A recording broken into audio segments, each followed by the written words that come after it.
আমার এই রাউন্ডের কাজটি শেষের দিকে দেখুন আমি লাস্টে একটি ঘর বাদ দিয়ে দুটি চেন নিয়ে প্রথমে যেখানে জয়েন্ট তুলেছিলাম সেইখানে একটি আমি সিঙ্গেল ক্রোচেট করে এই কাজটি এখানে শেষ করে দিচ্ছি।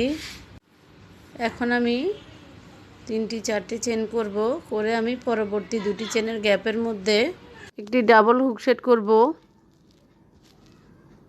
এরপর আমি এখন ঘর কমিয়ে দিব। আগে আমি দুটি চেন নিয়েছি, এখন আমি একটি করে চেন নিব, নিয়ে আমি পরবর্তী গ্যাপের মধ্যে একটি ডাবল হুক সেট করে দিব। আরেকটা নিচ্ছি চেন, নিয়ে আমি পরবর্তী ঘরে দুটি চেনের গ্যাপের মধ্যে একটি ডাবল হুক সেট করে দিব। আমি শেষ করে নিচ্ছি। এই যে আমি ডিজাইনের কাছে চলে এসেছি।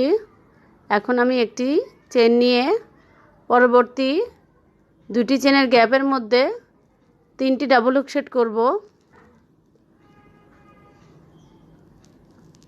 3টি ডাবল হুক সেট করার পরে আমি আরেকটি চেন নিব, নিয়ে পরবর্তী দুইটি চেনের গ্যাপের মধ্যে আবার একটি ডাবল হুক সেট করে দিব। আমার এই রাউন্ডের কাজটি মূলত এটি, একটি করে চেন এবং একটি করে ডাবল হুক সেট নেওয়া। আমি অফলাইনে কাজটি শেষ করে নিচ্ছি। এই যে আমার গলার ডিজাইনটা এরকম হয়েছে। আমি কালো সুতাটি কেটে নিয়েছি, এখন আমি অন্য সুতার জয়েন্ট দিব। এখন আমার কাপড়টি যেহেতু মিষ্টি কালারের, সেহেতু আমি একটি মিষ্টি কালারের সুতা নিয়েছি, নিয়ে আমি যেখানে কাজটি শেষ করেছিলাম সেখানে আমি একটি স্লিপ নট দিয়ে মিষ্টি কালারের সুতাটি আমি জয়েন করে নিব। এখন আমি 4টি চেন করে নিচ্ছি। 4টি চেন করে আমি পরবর্তী একটি চেনের গ্যাপের মধ্যে একটি ডাবল হুক সেট করব। এরপর আরেকটি চেন নিব, নিয়ে আমি আরেকটি ডাবল হুক সেট করব তার পরবর্তী গ্যাপের মধ্যে।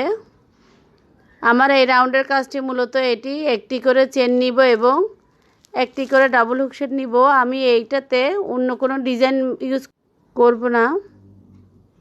আমি এইভাবে এই রাউন্ডের এবং আরও দুটি রাউন্ডের কাজ শেষ করে ফিরে আসছি। অফলাইনে আমি কাজটি করে নিচ্ছি। আমার দুটি রাউন্ডের কাজ আমি কমপ্লিট করে নিয়ে এসেছি। এখন আমি দুটি চেন করে, দুটি চেনকে একটি ডাবল হুক সেট কাউন্ট করে পরবর্তী ঘরে আমি একটি ডাবল হুক সেট করব।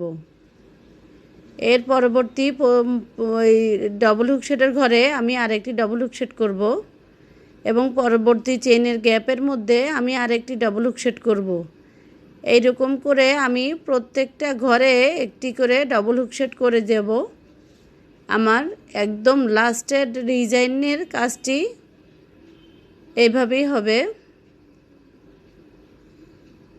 প্রত্যেকটা গ্যাপের মধ্যে একটি করে ডাবল হুক সেট হবে, একদম গলার শেপটা চলে আসার জন্য। আপনারা চাইলে একটি দুটি ঘর স্কিপ করে আপনাদের কাজটি আপনারা কমপ্লিট করে নিতে পারেন। এটা গলা কীরকম হচ্ছে সেটার উপর নির্ভর করে আপনারা দেখে করে নেবেন। চাইলে একটি দুটি ঘরও স্কিপ করতে পারেন। আমি করে নিচ্ছি।